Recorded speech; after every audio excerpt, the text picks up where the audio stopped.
Radhe Radhe guys. तो last video में हम गए थे पोखरा और अब हम जा रहे हैं मुक्ति धाम। अगले दिन हम रेडी हो गए थे मुक्ति धाम जाने के लिए और हम बैठ गए थे बस में। ये सफ़र हमारा लगभग 9 घंटे का होने वाला था और खूब मस्ती करते हुए हम निकल पड़े थे मुक्ति धाम के लिए। गाइस हमने ले लिया था ब्रेक, खिंचवा ली थी हमने एक एक फ़ोटो और निकल पड़े थे हम आगे। गाइस यहाँ की ग्रीनरी देखो और यहाँ के पहाड़ देखो, इतना खूबसूरत था। और ये देखो यहाँ के मकान भी पहाड़ों के बीच में इतने खूबसूरत लग रहे थे। जैसे जैसे हम ऊंचाई की तरफ जा रहे थे वैसे वैसे यहाँ के पहाड़ देखो गाइस, इतने खूबसूरत लग रहे थे। चलते चलते हमें डर भी लग रहा था क्योंकि इतनी ऊंचाई पे हम कभी आए नहीं थे, लेकिन फिर भी इतनी खूबसूरती देख के हमें बहुत अच्छा लग रहा था। और चलते चलते हम गंडकी नदी के पास आ गए थे और ये देखो गाइस गंडकी नदी जहाँ पे शालिग्राम जी मिलते हैं। और यहाँ की गाय देखो गाइस, इतनी छोटी गाय थी।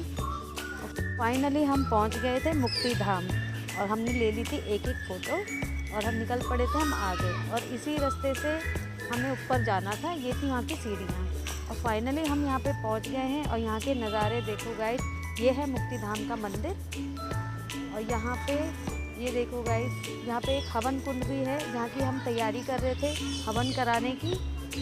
और धीरे धीरे एक एक करके हम स्नान की तरफ जा रहे थे। तो यहाँ पर गाइस 108 जलधारा है, हमने एक एक करके यहाँ पे स्नान किया। देखो हमने कैसे भागते हुए हम यहाँ पे स्नान कर रहे थे क्योंकि ठंड बहुत ज़्यादा थी, किसी में इतनी हिम्मत नहीं थी स्नान करने की, लेकिन हम आए थे तो हमें स्नान करना था तो इसलिए हम देखो भागते भागते स्नान कर रहे थे।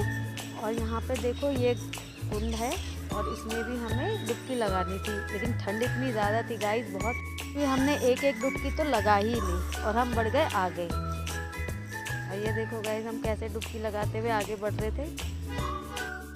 ठंड इतनी ज़्यादा थी, सबकी हालत हो रही थी ख़राब डुबकी लगाते हुए, तो हमने एक एक करके डुबकी लगा ली। ये देखो गाइस सब किस तरीके से काँप रहे हैं। हम हो गए हैं रेडी दर्शन के लिए, अब हम जा रहे हैं दर्शन करने। हमने दर्शन कर लिए थे, हम निकल गए थे आगे और हमने सोचा बाहर के नज़ारे देख लें, तो इस तरीके का था वहाँ का नज़ारा। हमें हो गई थी वहाँ पे शाम, लगभग 6 बज गए थे और शाम का नज़ारा कुछ इस तरीके का था। अगर कोई मुक्तिधाम नहीं आए हैं तो प्लीज़ आइए, एक ठाकुर जी का ही यहाँ पे दरबार है, ठाकुर जी का ही ये धाम है, तो प्लीज़ आइए। अगर वीडियो अच्छी लगी हो तो लाइक करें, शेयर करें।